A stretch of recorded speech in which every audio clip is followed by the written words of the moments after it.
Rain hammered the cracked pavement as Monica Pierce hurried through the darkened alley, her worn sneakers splashing through puddles. Her shift at the diner had run late again, and the babysitter would charge extra for every minute past midnight. She couldn't afford extra anything, but Mrs. Kowalski was the only person willing to watch her 6-year-old daughter, Haley, for what Monica could actually pay. The shortcut through the warehouse district shaved 15 minutes off her walk home, though her mother's voice echoed in her head every time she took it. Nothing good happens in dark alleys, Monica. But nothing good had happened to Monica in well-lit places either, so she stopped being particular about where she walked. That's when she heard it. A sound that didn't belong to the rhythm of rain and distant traffic. Whimpers. High-pitched and terrified. Children. Monica froze, her heart hammering. Every instinct screamed at her to keep walking, to not get involved, to think of Haley waiting at home. But those sounds, they could have been her daughter. She turned toward the noise, peering into the shadowy gap between two abandoned warehouses. Her phone's flashlight cut through the darkness, and what she saw made her blood run cold. A man lay slumped against a brick wall, his expensive-looking suit jacket dark with rain and something else. Blood. His head lolled to one side, but his arms were wrapped protectively around two small children, maybe 3 or 4 years old. Identical twins with dark curls plastered to their foreheads. Their small hands clutched at his shirt, and they were shaking. "Oh my God!" Monica breathed, rushing forward. She dropped to her knees beside them.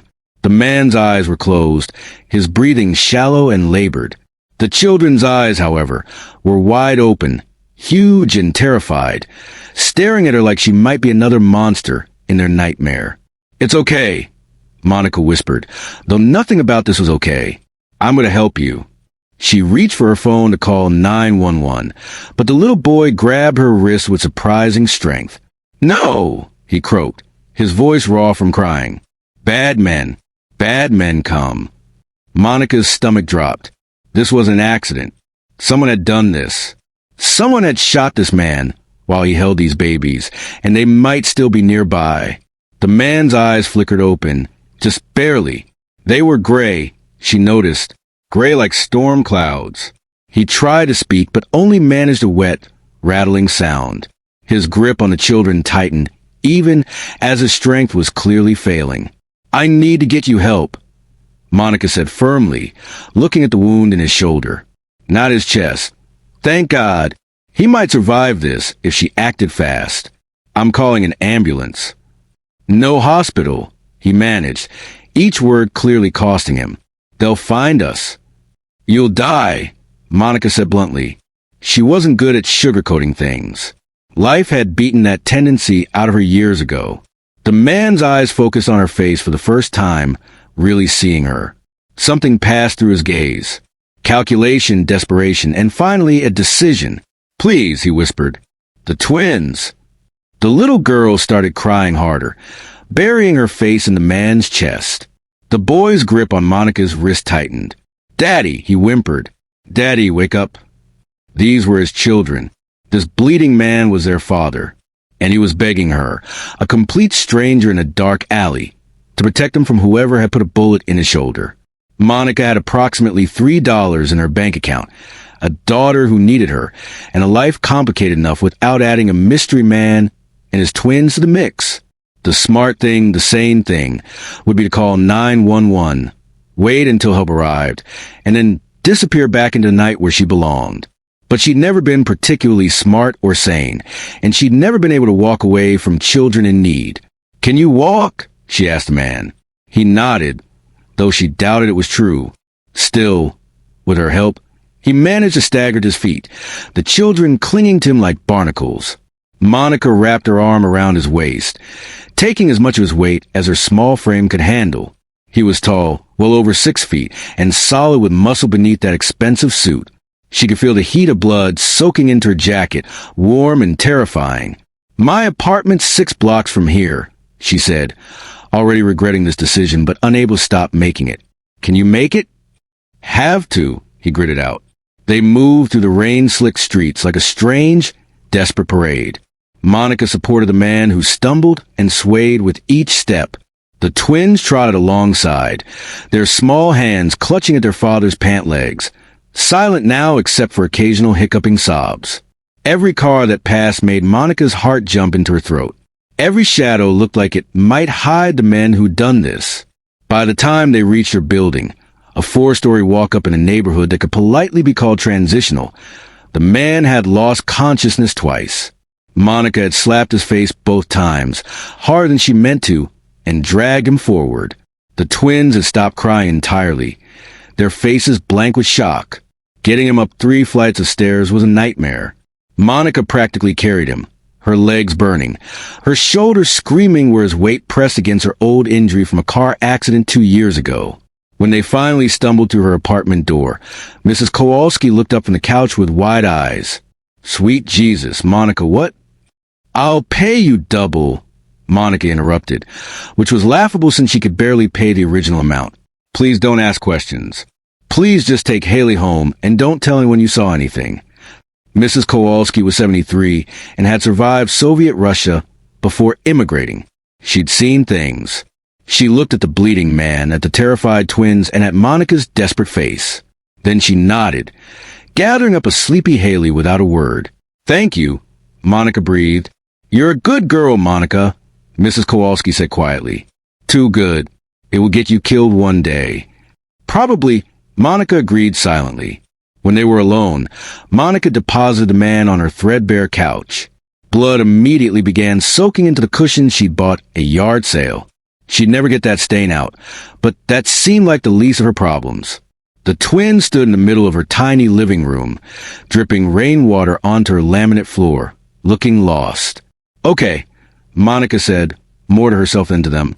"Okay, first aid kit. I have a first aid kit." She did have one, a massive thing she'd assembled when Haley was born, terrified that her baby would need medical attention she couldn't afford. Most of it had never been used. She never thought she'd be digging a bullet out of a stranger's shoulder in her living room at 1 a.m. But as she knelt beside the man and carefully peeled back his blood-soaked shirt, as the twins climbed onto the couch and pressed themselves against their unconscious father, as the rain continued to hammer against her windows and the night pressing around them, Monica realized she just stepped into something far bigger and more dangerous than she could imagine. The man's wallet had fallen from his pocket. It lay on the floor, expensive leather stark against her cheap carpet. Monica picked it up, her hands shaking. She told herself she was looking for medical information, emergency contacts, anything that might help her keep this man alive. But what she found instead made her forget how to breathe. The driver's license showed his face, younger and smiling, nothing like the pale, unconscious man bleeding on her couch. But it was the name that stopped her heart. Christopher Thornton Bennett. She knew that name. Everyone in the city knew that name. Bennett Industries. Real estate empire. Billions with a capital B. His face had been on the cover of Forbes 3 months ago. She'd seen it at the grocery store checkout, had thought absently that some people were born lucky while the rest of them scraped by on tips and day-old bread. Christopher Bennett was the 3rd richest man in the state. He was currently bleeding out on Monica Pierce's second-hand couch while his children watched with eyes too old for their small faces. And someone had tried to kill him. Monica's hands trembled as she set the wallet down, her mind racing through impossible scenarios. She'd served coffee to janitors who made more money than her. But this man could buy her entire neighborhood without checking his bank balance. And someone wanted him dead. She forced herself to focus. Rich or poor, a bullet wound was a bullet wound, and he'd die on her couch if she didn't do something. "What's your name?" she asked the little boy softly, trying to keep her voice steady as she gathered supplies from her kit. He stared at her with those enormous gray eyes, so much like his father's. "Austin," he whispered finally. "And your sister?" "Brooklyn." His voice was barely audible. "Those are beautiful names," Monica said, laying out bandages, antiseptic, and tweezers with shaking hands. "I'm Monica. I'm going to help your daddy, okay? But I need you both to be very brave." Brooklyn whimpered and buried her face against her father's arm. Austin just nodded, his small jaw set with determination that broke Monica's heart. These children had already learned not to cry when they were terrified. They'd learned to be quiet and still when bad things happened. What kind of life had taught them that? The bullet had gone clean through Christopher's shoulder, which was lucky. Monica had seen enough medical dramas to know that. She cleaned the wound as best she could, her stomach churning at the sight of torn flesh and exposed muscle. Christopher groaned but didn't wake, which was probably for the best. "Your daddy's gonna be fine," she told the twins, hoping it was true. "He's very strong." "The bad men heard him," Austin said, his voice flat. "They came to our house. They had guns." Monica's hand stilled. "Your house? Where's your house, Austin?" "The big house with the fountain." He said it like that explained everything. And maybe for a child it did. "Where's your mommy?" Monica asked gently, already dreading the answer. Austin and Brooklyn exchanged a glance, one of those silent twin communications that needed no words. "Mommy went to heaven," Brooklyn said softly, "a long time ago." So Christopher Bennett was a widower raising twins alone. Monica felt an unexpected pang of sympathy. She knew what it was like to raise a child by herself, though she imagined he had slightly more resources than her negative bank balance and a drawer full of past due notices. She worked in silence for the next hour, cleaning and bandaging the wound, checking Christopher's pulse every few minutes, making sure he was still breathing. The twins eventually fell asleep, curled against their father, their small bodies rising and falling with exhausted breaths. Monica covered them with her only decent blanket, the one her grandmother had crocheted before she died. It was nearly 3 a.m. when Christopher's eyes opened again. He stared at the unfamiliar ceiling, confusion clouding his features before his gaze landed on Monica, sitting in the chair across from him. "You didn't call the police," he said hoarsely. "Your son said not to. Said bad men would come." Monica crossed her arms. "Want to tell me what's actually going on? Because I just dug a bullet out of a billionaire's shoulder in my living room, and I'd like to know if I should be looking for a new apartment in a different state." Something flickered in Christopher's eyes. Surprise, maybe, that she knew who he was. "You looked in my wallet. You were unconscious and bleeding. I was looking for emergency contacts." She paused. "Found your identity instead." Christopher tried to sit up and immediately gasped in pain, his hand flying to his bandaged shoulder. The twins stirred but didn't wake. "How long was I out?" 2 hours. "You've lost a lot of blood. You should be in a hospital." "Can't." His jaw clenched. "They have people everywhere. Police, hospitals, courts. If I show up anywhere official, I'm dead. The twins are dead." Monica's blood ran cold. Who? Who has people everywhere? Christopher looked at her for a long moment, clearly calculating how much to tell this stranger who'd saved his life. "My business partner," he said finally, "former business partner. Marcus Hale." The name meant nothing to Monica, but then again, she didn't exactly move in billionaire circles. "Why does your former business partner want you dead?" "Because I found out he's been using Bennett Industries to launder money for some very dangerous people. When I told him I was going to the authorities, Christopher's voice cracked. "He sent men to my house, my private estate, the twins, and I barely got out. I thought we'd lost them in the city, but they found us again near the warehouse district." "So you're not just rich," Monica said slowly. "You're a rich man with a target on his back who just involved a waitress and her daughter in whatever mess you're running from." Christopher's expression shifted to something like guilt. "I'm sorry. I had nowhere else to go. When you found us, I was trying to get to the Canadian border, but He looked down at his shoulder. "I didn't think I'd make it. I still might not." "You'll make it," Monica said firmly, surprising herself. "But we need a plan.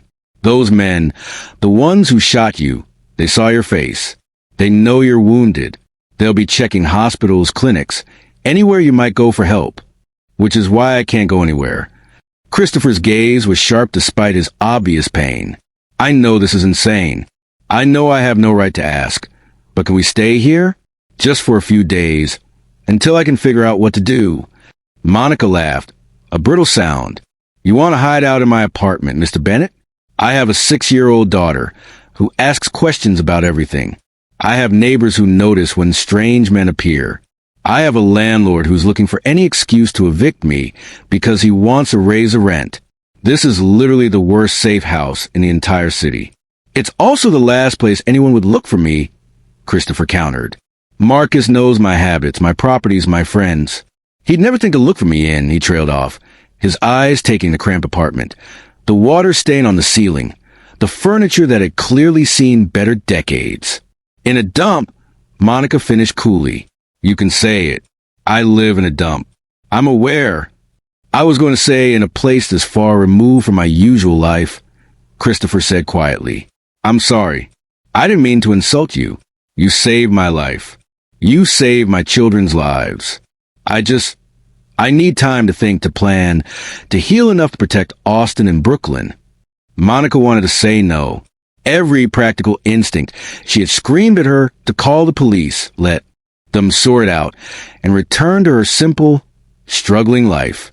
But she looked at the twins sleeping peacefully for the first time in hours, their small faces finally relaxed.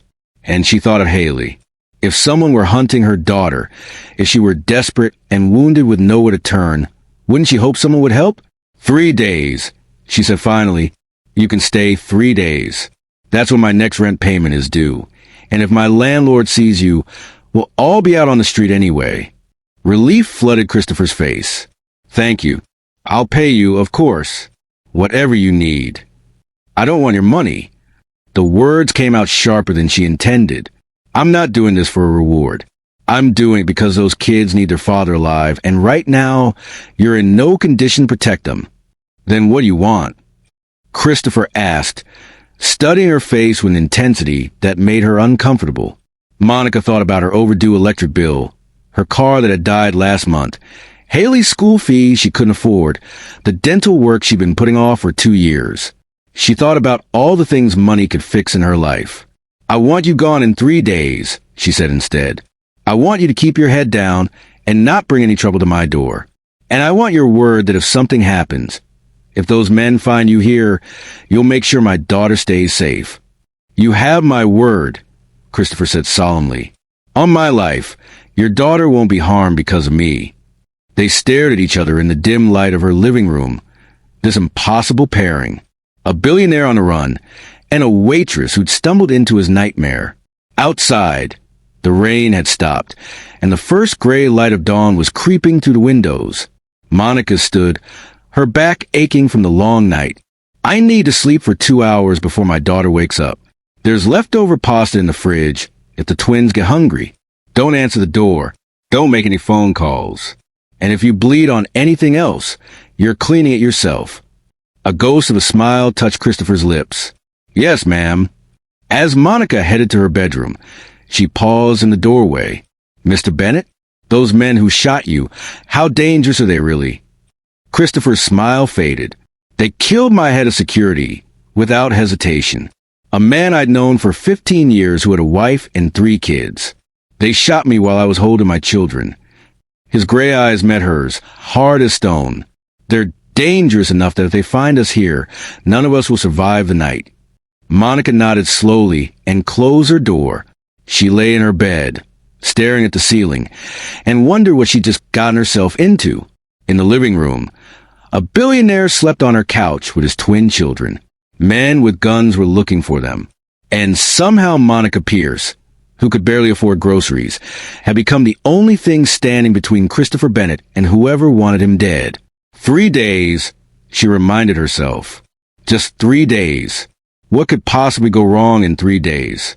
Over the next 48 hours, Monica learned that everything could go wrong. Christopher's condition improved slowly, the antibiotics she'd stolen from the diner's first aid kit fighting off infection. But his presence in her tiny apartment created a minefield of complications. Haley accepted the story about a car accident with wide-eyed innocence, and she and the twins became inseparable. But every knock on the door sent Christopher reaching for the kitchen knife he'd taken to keeping nearby. Every car that lingered too long on the street made Monica's heart race. On day 2, Christopher told her about the evidence. A secure drive hidden in his office at Bennett Industries headquarters, containing enough proof to bring down Marcus Hale's entire operation. I need to retrieve it, he said, his color finally returning to normal. Once I have that drive, I can go to the federal authorities. We'll all be safe. You can barely stand without getting dizzy, Monica pointed out. And Marcus will be watching for you. Then I'll wait another week. You don't have another week. The longer we wait, the more likely someone finds us. Monica surprised herself with what came next. I'll get it. Christopher stared at her. Absolutely not. It's too dangerous. Marcus doesn't know me. I'm nobody. I'm invisible. Monica felt the idea taking shape even as she spoke. That's the advantage of being poor, Mr. Bennett. Rich people don't actually see us.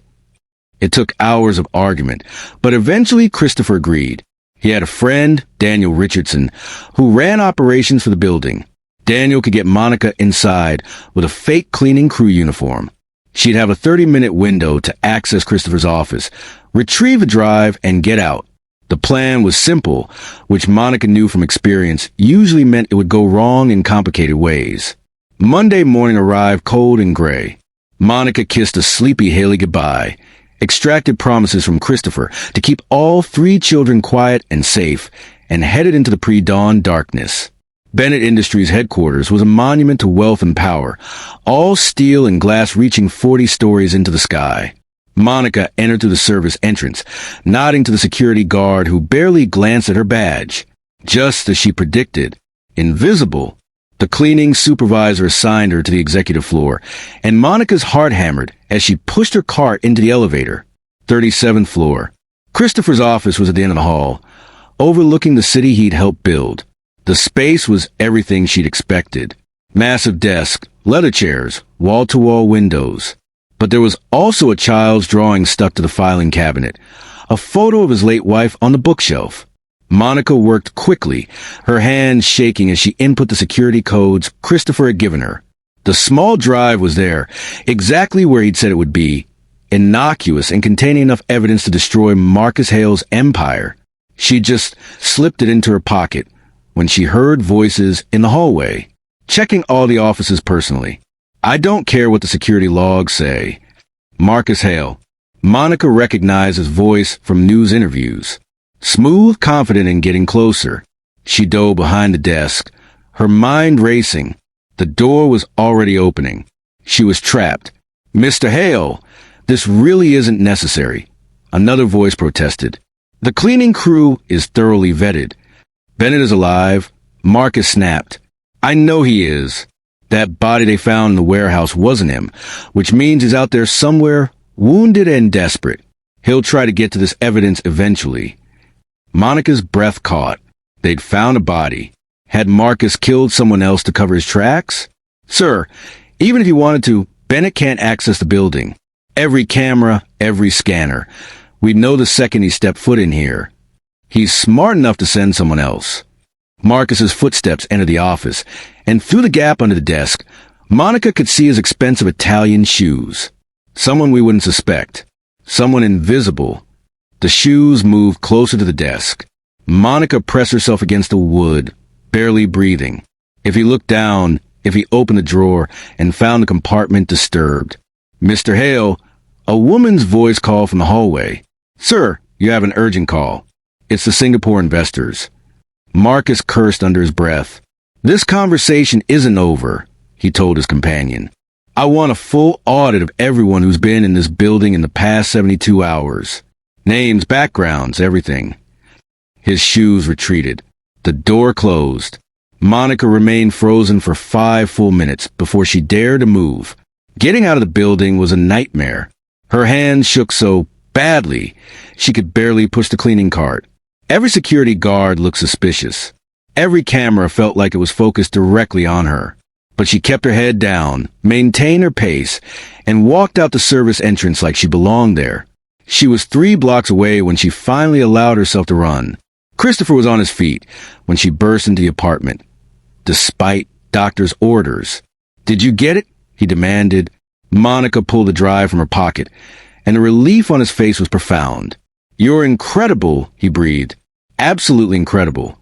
Marcus was there, Monica said, her adrenaline still pumping. He knows you're alive. He's looking for anyone who might help you. Christopher's expression darkened. Then we need to move fast. The next morning, Daniel Richardson arrived in an unmarked car. The drive to the federal building was tense and silent. Christopher held the evidence drive like it was the most precious thing in the world. The federal agents were exactly what Monica expected. Serious, professional, skeptical. But as they reviewed Christopher's evidence, their expressions changed. Phone calls were made. More agents arrived. Within 3 hours, warrants were being issued for Marcus Hale's arrest. "You're a brave man, Mr. Bennett," the lead investigator said. "This evidence is airtight. Hale's empire is finished." Christopher slumped in his chair, the weight of the past week finally catching up to him. "My children," he said hoarsely. "I need protection for my children." "Already arranged. We'll have agents watching them 24/7 until Hale and his associates are in custody." Monica expected to feel relief. Instead, she felt strangely hollow. It was over. Christopher would return to his mansion, his company, his billion-dollar life. She would go back to her apartment. Her diner shifts, her struggle to make ends meet. Their lives had intersected for one impossible week, and now they would diverge again like they were always meant to. "Monica." Christopher touched her arm gently. "Can we talk privately?" They stepped into an empty conference room. Through the window, Monica could see the city spreading out below them, full of people living their ordinary lives, unaware that a criminal empire had just fallen. "I owe you everything," Christopher said quietly. "My life, my children's lives. Justice for my wife's memory. There's no way to adequately repay." "I told you, I don't want your money," Monica interrupted. "I know, but I want to give you something anyway. Not as payment, as thanks." Christopher pulled out his phone. "I've been thinking about what you said, about being invisible, about people like me not seeing people like you." He showed her the screen. Monica stared at the document displayed there, not understanding at first. Then the numbers registered, and her knees went weak. "This is a college scholarship fund," Christopher explained. "For Haley. Full tuition, room and board, any school she wants. And this," he swiped to another document, "is a trust that will provide you with a living wage while you go back to school yourself. If you want to, no strings attached. Just a chance to dream again." Tears blurred Monica's vision. "Christopher, I can't." "You can. You saved my children. Let me help yours." His gray eyes were earnest. "And there's something else.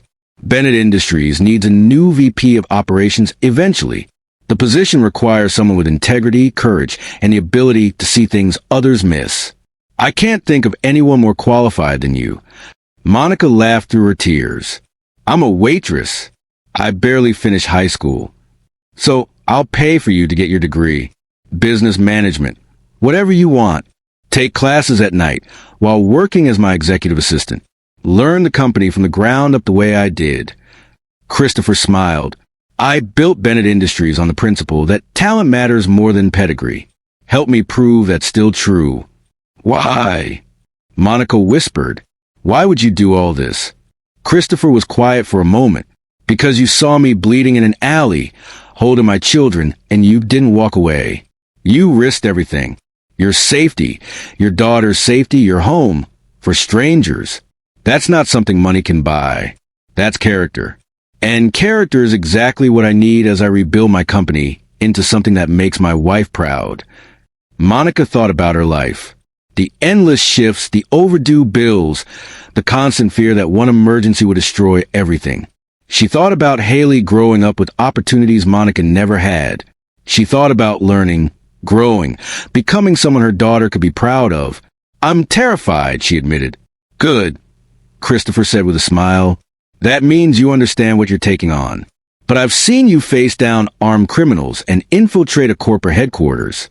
I think you can handle a business degree." 6 months later, Monica stood in the lobby of Bennett Industries. But this time she wasn't wearing a cleaning uniform. Her new suit, modest but professional, felt strange after years of diner uniforms. Her nameplate on the executive assistant's desk still seemed surreal. Christopher's shoulder had healed completely. Marcus Hale and 14 associates were awaiting trial. The scandal had rocked the business world, but Bennett Industries had survived, emerging stronger and more transparent than ever. "Ready for your first day?" Christopher asked, appearing at her elbow with 2 cups of coffee. Real coffee, not the instant stuff she used to drink.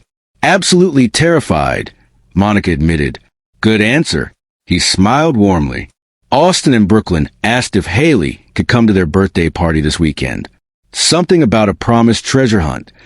"She's already planning her outfit," Monica said, remembering her daughter's excitement. The 3 children had remained close, and seeing Haley play with kids who didn't judge her for her worn clothes or a small apartment had been its own kind of healing. "And you?" Christopher asked, a new note in his voice. "What are you planning?" Monica met his gray eyes and saw something there beyond gratitude, beyond friendship.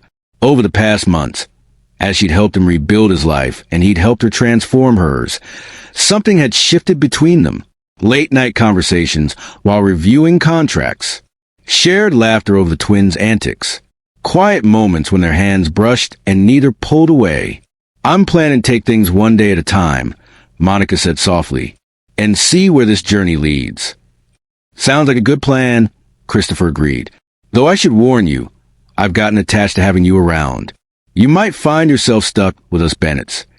"Stuck with a billionaire and his adorable twins?" "Yeah, I think I can live with that." Monica grinned.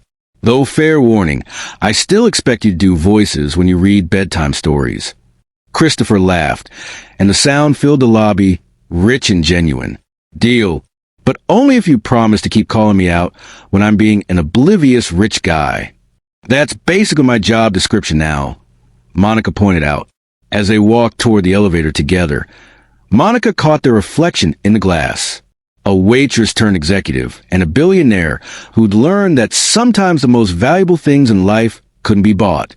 Behind them, through the lobby windows, the city stretched out, full of possibility. She'd found him shot in a dark alley, never knowing he was the billionaire boss. But she'd seen something more important than his bank account. She'd seen a father desperate to protect his children, a man willing to sacrifice everything for what was right. And in saving him, she'd somehow save herself. The elevator doors opened, and together they stepped inside, ready to face whatever came next. Because the best stories, Monica had learned, weren't about where you started or how much money you had. They were about who you chose to be when everything was on the line, and who stood beside you when the world got dark. And Monica Pierce had chosen to be someone who didn't walk away, someone who helped, someone who believed that courage mattered more than circumstance. It was, she reflected as the elevator rose toward their new beginning, the best choice she'd ever made.